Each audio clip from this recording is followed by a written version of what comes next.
Bismillahirrahmanirrahim. Salam literasi. Kaifahalukum sobat-sobatku, perkenalkan nama saya Egy Robiansyah.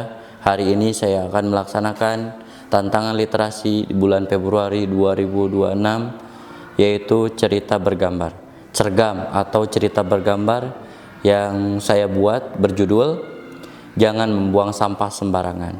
Pada suatu hari ada seorang ayah yang sedang menonton televisi sebuah berita tentang bencana alam di mana-mana bersama anaknya yang bernama Bagus.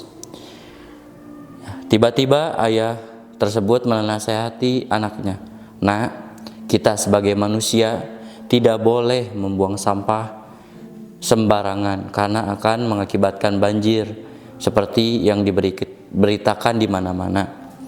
Ya. Dan Bagus pun menjawab, "Iya Pak, siap, saya akan membuang sampah pada tempatnya dan tidak akan sembarangan."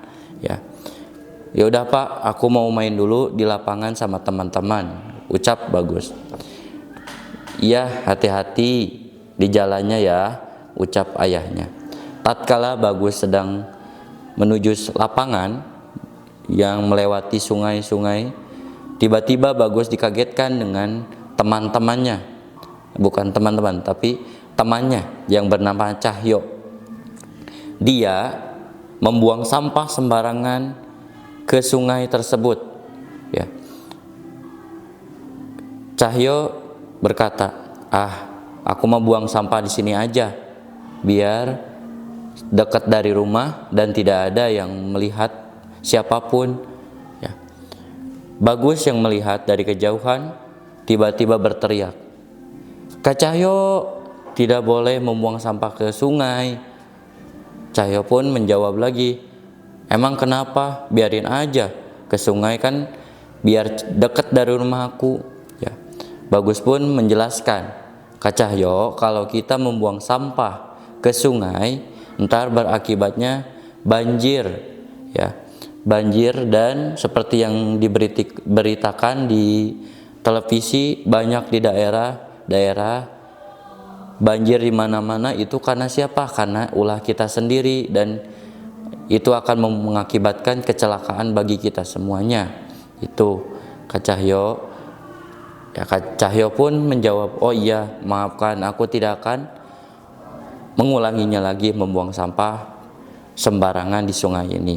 Hikmah yang kita ambil dari cerita tersebut yaitu jangan membuang sampah sembarangan karena akan mengakibatkan banjir. Dan kita harus saling mengingatkan ketika teman kita membuang sampah sembarangan, kita harus tegur, harus berani menegur, ya.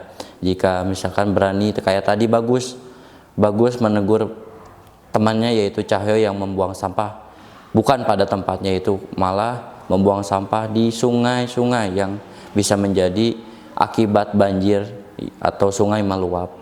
Ya, itu ya. Sekian cerita yang saya berikan. Semoga kalian bisa mengambil hikmah dari cerita ini. Semoga bermanfaat. Assalamualaikum warahmatullahi wabarakatuh. Salam literasi. SDIT Al Huda Cipetir, soleh, cerdas, kreatif, disiplin.